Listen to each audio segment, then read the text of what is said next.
y'all, what's up? Welcome back, or just welcome if you're new here. My name is Kat, and in today's video, I'm going to be sharing with y'all 10 different things that I did to be able to save up enough money to purchase a condo completely on my own within only 6 months of graduating college and working full time. And these tips are not specific to purchasing a condo. I just wanted to mention that is kind of a point of reference, but whether that's your goal, maybe your goal is purchasing a car, saving up an emergency fund, paying off debt, whatever it is that you need to save up a large sum of money for, these 10 tips will 110% help you do that. And just so you know my experience, I graduated college back in January of 2018 and I immediately started a full-time job. But if you do not have a full-time job lined up or you don't know what you're going to be doing full-time, don't worry. I know that can seem very discouraging, but I actually do have a video right over here that talks all about different ways to get a job after college and find a job that you'll actually enjoy. I was lucky enough again to not have to pay rent. I do understand that that's not the case for everybody, so it may take you a little longer to save up the money, but these tips and tricks that I'm going to share with you are still going to help with that. And without any further ado, let's get into the 10 tips.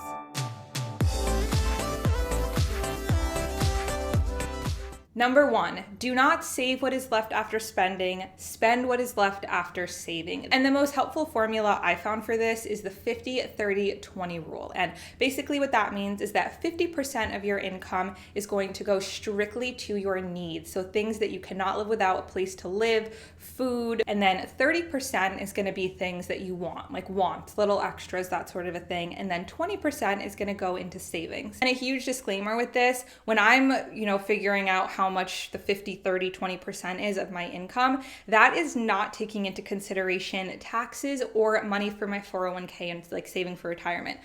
All of that money is taken out of my paycheck before it even reaches my bank account. So this 50-30-20 money is strictly the money that's actually going into my bank account every month. Now, if you have a big financial goal, I highly recommend taking that 30%, which is technically your wants, and put that towards paying off any debts if you have. I'll be honest, for me, I have a lot of college loans to pay off. I am responsible for completely paying off those loans on my own. And while it's something that I'm very proud of and I'm very happy that I'll be able to do it on my own eventually, it is a big financial burden. And so if you have some sort of a debt like that, I highly recommend do not only use 20% for saving and for debts. I want to pay off my debt faster, so I'm going to use part of that 30% to do that so that that 20% can be 100% towards saving. Create a SMART goal, which is specific, measurable, realistic, attainable, and time-bound.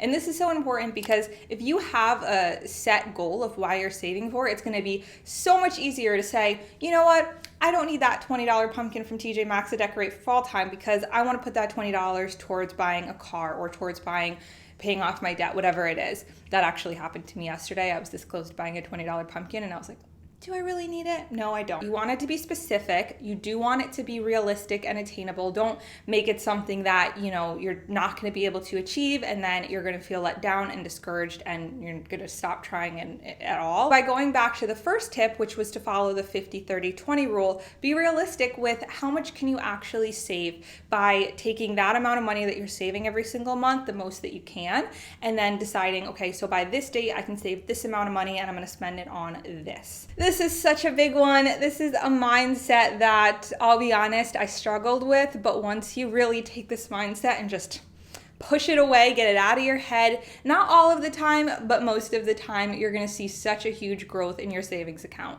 And that is to get rid of the mindset of you only live once, treat yourself, you deserve it, girl. What you really deserve is financial freedom, financial stability, and the opportunity to be able to purchase things like a home or a car or travel or save for an emergency fund or pay off your debt. Whatever your big financial goals are like that, that is what you deserve way more than the newest iPhone, the newest computer, or, the fanciest car that you can possibly buy. Just being totally brutally honest with y'all, giving you the cold hard truth. If you want to be financially independent and financially stable, you are going to have to make a choice.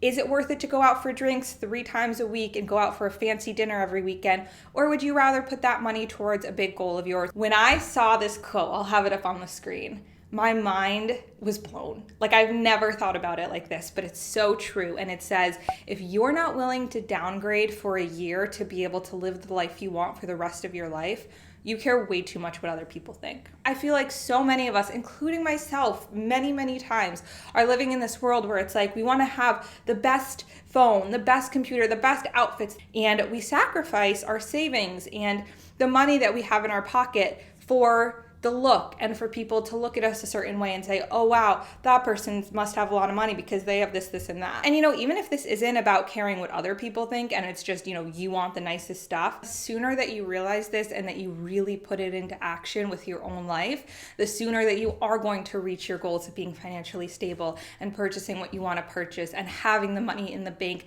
to feel financially free. This is actually a tip that my mortgage broker gave me when I was in the process of applying for a loan. And this is geared more towards people if you are lucky enough to live at home and not have to pay any extra bills and live rent-free, whatever it is.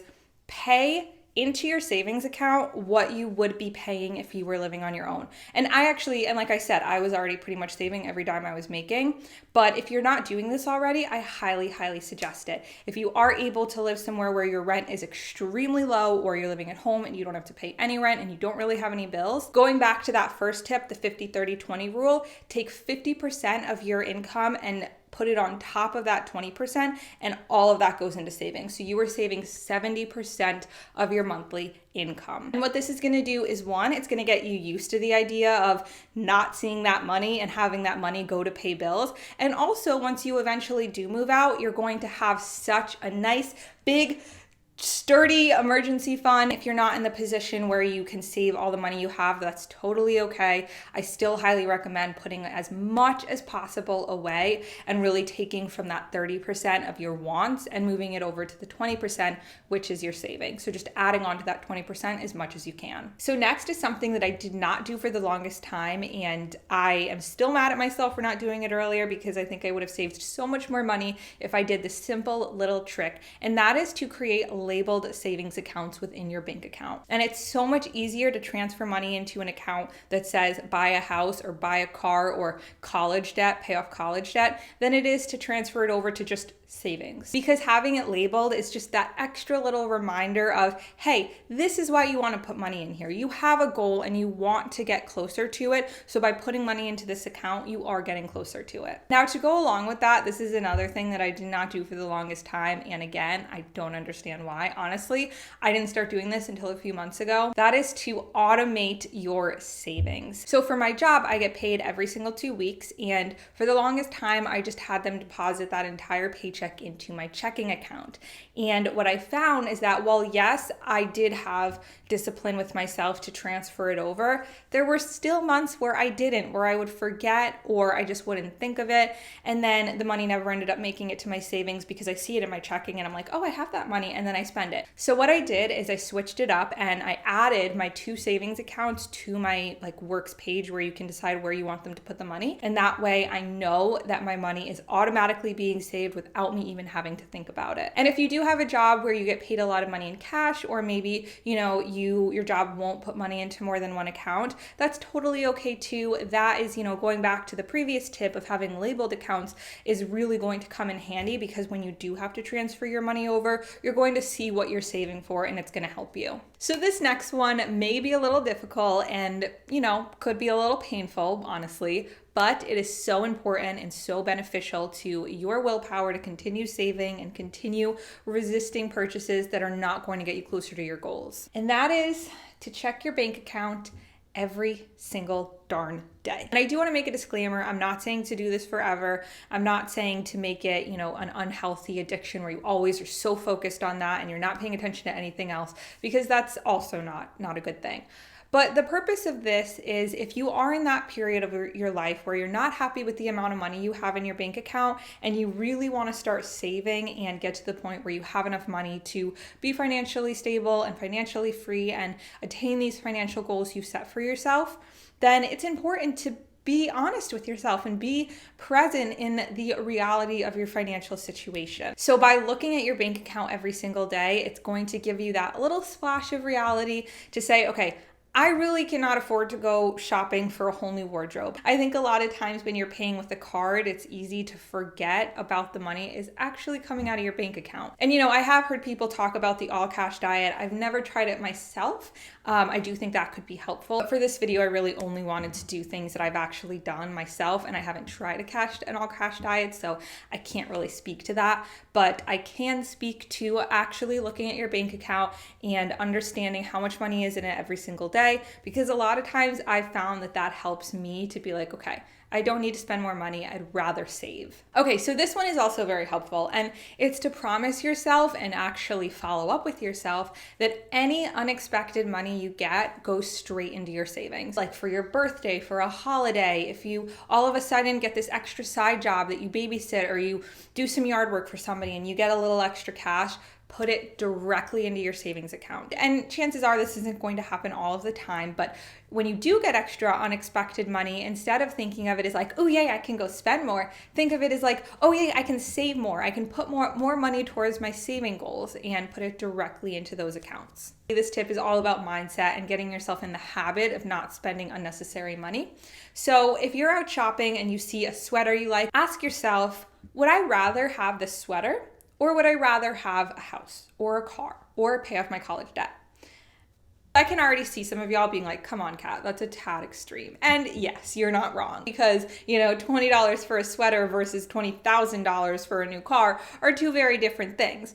But again, it's the mindset. Get in the mindset of not purchasing things that you don't really need and taking that money and putting it towards the car. Because if you do that, you're $20 closer to getting that car, and you continue to do that, you're all of a sudden at that goal. And I do want to make another disclaimer. I'm not saying to never buy clothes and never buy decor, because I go shopping, I buy clothes. I bought a whole bunch of fall decor for this season. But when you are buying these things, be very strategic about it. Make sure it fits into your budget, and make sure you're buying things that are going to last you and things that you're going to keep using year after year. I mean, all of the fall decor that I purchased this year, I know I will be using it for years and years to come. So make sure that when you are spending money, it's not just throwing it away, and it's actually going to be helping you out. So understanding the difference between being able to buy something, which means you have the money in your account, you can swipe your card and the store will let you take it home, versus being able to afford something, which means if you swipe your card, take that thing home, are you still able to pay your bills and have money left in an emergency fund if something goes wrong and you need it?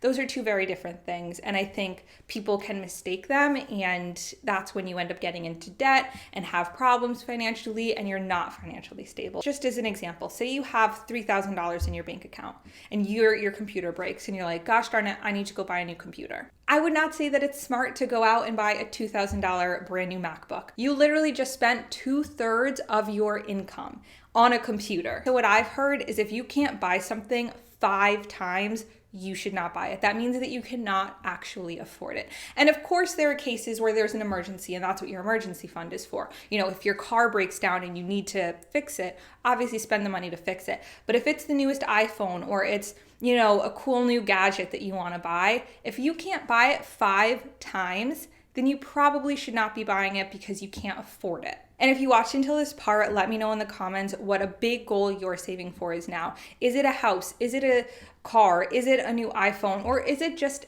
an emergency fund so that you feel financially free and financially stable? Let me know in the comments. Also, I will be answering a bunch of questions in the comments, so let me know them in the comments below. And if you want a part 2 to this video, let me know that too. If you want any more videos about how to get your life together and really feel like you're being productive, positive, empowered, and all of that, you can click the playlist above me.